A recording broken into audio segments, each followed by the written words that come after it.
Kendra Morse here. I am going to talk kind of on the quiet side because I'm currently hiding from the kids and the dogs and everything that's happening in the other room. So hopefully you can hear me. If you pop on and you're watching this live and you can hear me, maybe just give me a thumbs up.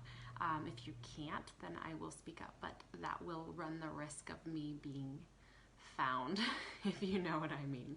I wanted to talk about something that nothing in the world can compete with, and it's your mindset. It's the thoughts that we think. And I wondered, do you want some ways that you can kind of manage and control those thoughts? And those thoughts that we're thinking, hi Danielle, how are you? I hope you guys are doing okay.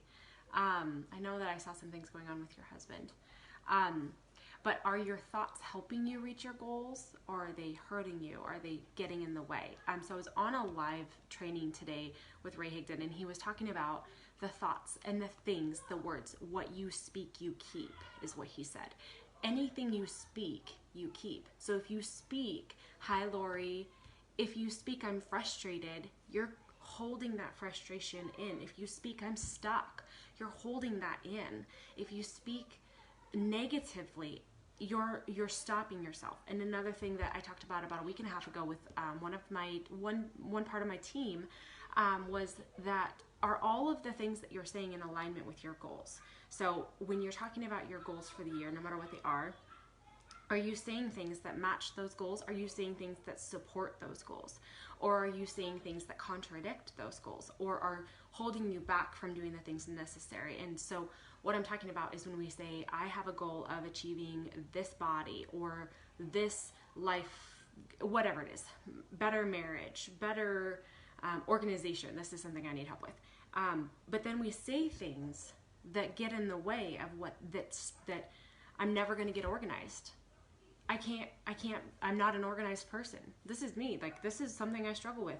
I'm trying to be more organized, and yet I'm saying I'm a very disorganized person. That's not going to support me achieving the goal of becoming more organized. So I wanted to give you 3 tips that will help you with aligning your thoughts with your goals. Hi, Cindy. I'm so glad that you popped on. Okay, so first off is how you start your day and how you end your day are huge. So if you wake up in the morning and you're drinking a tall glass of water and you're focused on your goals. So this is something that I love. This, I don't know if you can see this because the light is so bright. Nope, you cannot see it. It's the 5-minute journal, and it talks all about, it's so good. In the morning, I am grateful for what would make today great, and daily affirmations. I am strong, I am focused, I am organized, I am successful, things like that. And then in the evening, amazing things that happened today. So 3 things that are amazing success. I'm getting text messages. My husband's like, where are you? I was going to hide upstairs, but I decided to come into the office just because it's so much easier to be in my office. But if they hear me, then they will come in.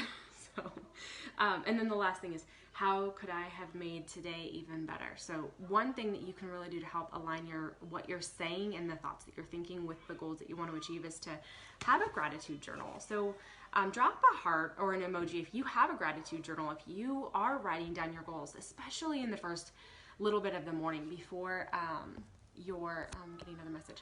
If you're waking up in the morning and you're thinking about the things that either in the evening before you go to bed, you write down your goals, or in the morning you're thinking about the things that I want to accomplish today, that's the best time to write those things down. You'll be so much more likely to achieve them if they're written down.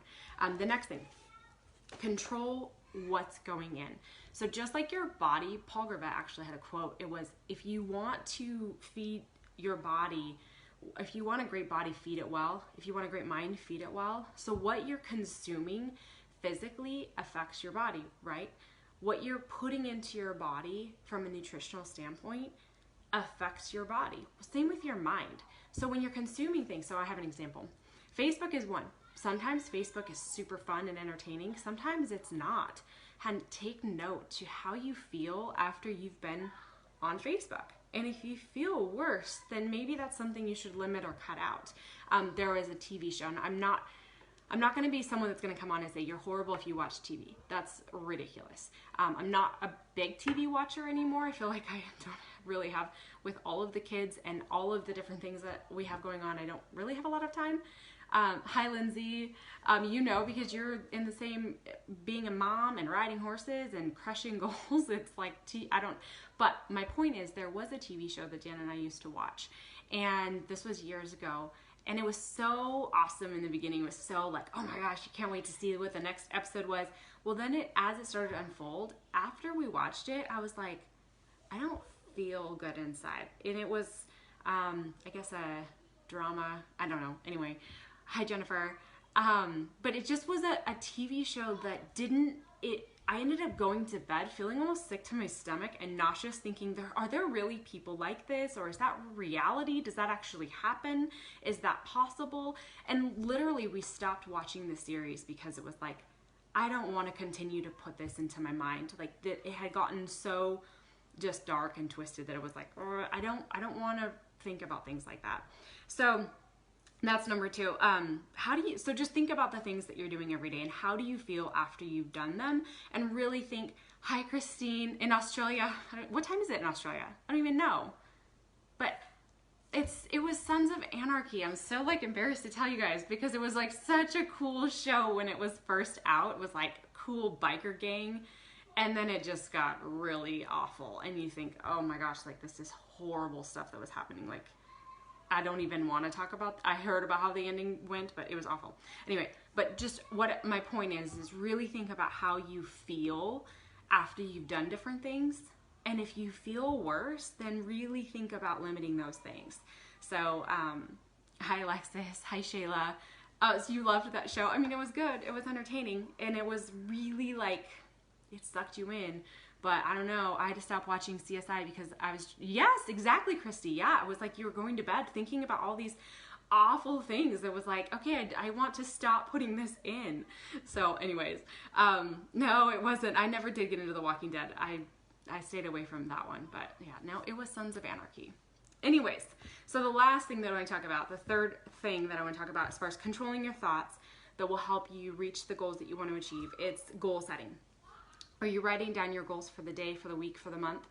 The night before, Sunday night, going into Monday, I have goals that I have written down that I want to accomplish tomorrow, that I want to accomplish this week, that I want to accomplish this month, and that I want to accomplish in the next 90 days. So I'm mapping out the next day, week, month, and 90 days, and having them written down, and either in a sentence form or written down, house paid off by da-da-da-da, things like that, or on a vision board. It's so important. I've seen it over and over in my own life that when I have a vision board, I am like on it and I'm working and I'm focused and I'm determined. But then when I accomplish all of the things on my vision board, and this has happened multiple times where those visions come to fruition, and then it's like, oh, well, I've accomplished all these things, so now we're just gonna hang out and enjoy life. Getting a motivation tip. It's so important to update your vision boards and continually refocus on where you want to go. So something that Ray had said was, he was talking about helping people. He said, I can do all these things, but I cannot compete with your mind telling you you're frustrated. I cannot compete with your mind telling you you're stuck. I could give you training and tips every day for 444 days. But if your mind is telling you that you're frustrated, you're going to remain frustrated. What I want to say is outside influences can affect a frustrated, stuck mind, but outside influences also cannot affect a determined mind. So if you're telling yourself, I can do this, I am accomplishing these goals, I am capable, I am enough, and I will do this no matter what it takes, then it doesn't matter what's happening around you. Good, bad, ugly. A determined mind, hi Brandy, a determined mind cannot be affected by anything that's going on around you. If you decide and you write out your goals and you control what your mind is consuming every single day, you will achieve your goals. But you have to take back the reins. So it's like a riding analogy. You are the one that's in control of the thoughts that you think. When you start to feel yourself going into a place where it's like, gosh, I don't know if I'm going to be enough, or I don't know if I'm going to be able to accomplish this, or I don't know if I'm going to be able to whatever, you have to reset. You have to go back and find some positive influence, an audiobook, a YouTube video, something positive. If you're thinking those thoughts and then you go to the place that makes you feel worse, you're going to go down that rabbit hole. So take back the reins.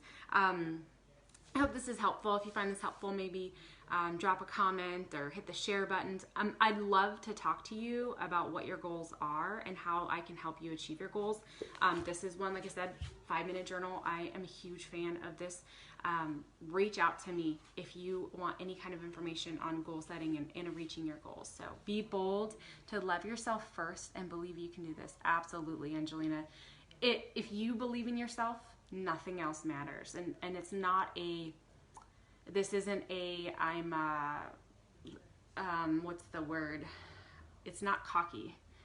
It's just self-confidence. And self-confidence comes from telling yourself positive things. Telling yourself, I can do this. I will do this. I am capable. I am enough. I am beautiful. I am everything that I need to be. The thing about it is the goals that you have, the dreams that you have, you don't have them for no reason. You have them for a reason. And your life, when you go out and you live your life, it affects people around you. It inspires people around you. So living your purpose isn't just for you. It's for all of the people around you that are watching you. So there's a saying that I saw a long time ago, and I'm trying to remember what it was. It was, you're fulfilling your dreams. It's very selfish not to fulfill your dreams because you don't know who needs to see you achieve your goals in order for them to believe that they can achieve theirs. So anyway, hope this is helpful. I hope you guys have a wonderful Sunday evening and you have your goals set for the week. And like I said, reach out to me if you have any questions about goal setting. Have a great night. Bye, guys.